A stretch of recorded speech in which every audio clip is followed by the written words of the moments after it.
సింగరేణి నివాస ప్రాంతాలకి సప్లై చేస్తున్న డ్రింకింగ్ వాటర్ గోదావరికని RG2 సంబంధించిన ఫిల్టర్ బెడ్ని ఇలా CITU ఆఫీస్ బేర్ల ఆధ్వర్యంలో ఇన్స్పెక్షన్ చేయడం జరిగింది. చాలా అధ్వానమైన పరిస్థితిలో ఉంది.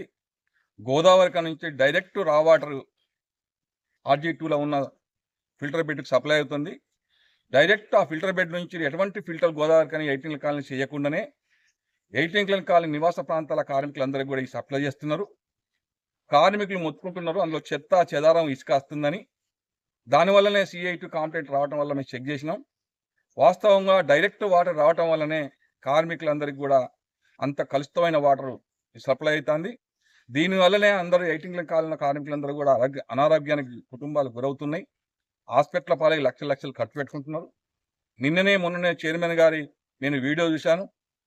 చాలా గొప్పగా కార్మికుల నివాస ప్రాంతాల్లో మంచిళ్ళు కానీ, రోడ్లు కానీ, హాస్పిటల్ కానీ అన్నీ బాగా అందిస్తున్నామని చెప్పి మీడియా ఇస్తే నిజమేనా కాదా అని చూడడానికి కోసం వచ్చినాం. కానీ ఇక్కడ వాస్తవం చైర్మన్ గారు చెప్పినట్టుగా లేదు. మరి దయచేసి RG2 GM గారు, మరి సివిల్ డిపార్ట్మెంట్ సంబంధించిన సివిల్ DGMలు ఏం చేస్తున్నారో మాకు అర్థం కావట్లేదు. కార్మికులు ఆరోగ్యంగా ఉంటేనే ఉత్పత్తి వస్తుందని చెప్పి నమ్మే మీరందరూ కూడా మరి కార్మికులు ఆరోగ్యంగా ఉంటే కనీసం తాగునీళ్ళు కూడా కనీసం మంచి ఫిల్టర్ వాటర్ రాకపోతే మరి కార్మికుల కుటుంబాలు ఎట్లా ఆరోగ్యంగా ఉంటాయి? ఆరోగ్యంగా లేకపోతే హాస్పిటల్ పాలైతే కార్మికులు కుటుంబ సభ్యులు పట్టుకొని ఇలా వేల లక్షలు ఖర్చు పెట్టుకుంటే ఇలా ఉత్పాదకత ఎట్లా పెరుగుద్దో యాజమాన్యం చెప్పాల్సిన అవసరం ఉంది. చెప్పేదానికి చేసేదానికి పొంతం లేకుండా ఉంటున్నాయి. అందుకే మేము యాజమాన్యాన్ని RG2 GM గారిని కోరేది ఒకటే, మీరు ఇమీడియట్గా వచ్చేసి RG2 సంబంధించిన ఫిల్టర్ బెడ్ వ్యవస్థను చెక్ చేయండి.